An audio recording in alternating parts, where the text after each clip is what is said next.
I call the member for Lindsay.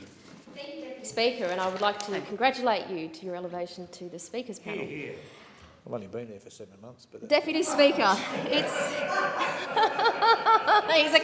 he's a comedian as well. He's a Tasmanian. Look, Deputy Speaker, I'd also like to acknowledge today in the chamber the presence of my good friend, the Brigadier, the member for Bass, who he himself has served our great nation in Afghanistan, Syria, South Lebanon and Iraq. But today, Deputy Speaker, we rise to speak in a bipartisan manner in a dignified motion put forward by the member for Higgins. The legend of ANZAC embodies the spirit of our country, rising out of the Boer War diggers and enshrined on the blood-stained shores of Gallipoli. Together with our brothers and sisters across the Tasman, we joined forces and service, and far, far too many of our young men made the supreme sacrifice. Deputy Speaker, through our united toils and tribulations, the unique qualities of the ANZACs stands clear. In the words of Charles Bean, ANZAC stood and still stands for reckless valour, in a good cause, for enterprise, resourcefulness, fidelity, comradeship, and endurance that will never own defeat. Deputy Speaker, I would like to add to that list courage, sacrifice, ingenuity, good humour, larrikinism, and of course mateship. Gallipoli, coming just 14 years after the federation of our country, marks a defining moment in the formation of our nation's identity. Deputy Speaker, I would also like to acknowledge the men and women who served from the Lindsay community. According to the AIF project database, around 352 Australian Imperial Forces personnel listed with an address in the Lindsay electorate at time of enlistment include 246 from Penrith, 3 from Castlereagh, 3 from Landilo, 20 from Emu Plains, 7 from Mulgoa, 3 from Colleton, 64 from St Mary's and 6 from Warrington. It's true when they say men were drawn from the smallest of towns and the biggest of cities.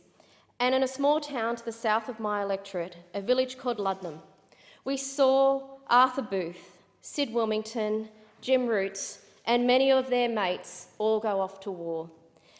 Even to this day, a picture of these men that formed the Ludnam Light Horse Brigade. Arthur Booth, when he was in Australia, he graded both Mulgoa Road and the Northern Road. He was my great-grandfather. Jim Roots, a legend that lived for over 100 years. He was a local butcher and from 1911 had a butcher's run. And Sid Wilmington, well, he worked at the Ludnam Post Office. Truly, men of small towns.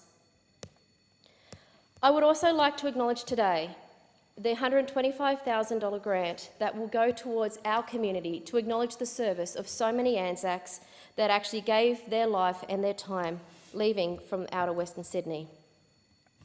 I would also like to thank the work of the committee that has served to ensure that we make a good tribute and that the tribute that we provide from our region will appropriately mark the 100 years of ANZAC. They include Neville Barnier, Tony Fryer, Faye Lopo, Gary Rumble, Marilyn Stacey, Alan Travers and Eric Weller. Deputy Speaker, I would like to thank them for their service. The ANZAC soldiers have helped define us as a people and as a nation. And in doing so, I would like to finish with a poem, We're All Australians Now, by Banjo Patterson. And I have to say, Banjo Patterson's war poetry, I think, so often I'm possibly biased, but most definitely his words do tell us of the visions and do form so much of our nation's past and our future. So now we'll toast the 3rd Brigade that led Australian van, for never shall their glory stray in minds Australian. Fight on unflinchingly, till right and justice reign. Fight on till victory shall send you home again.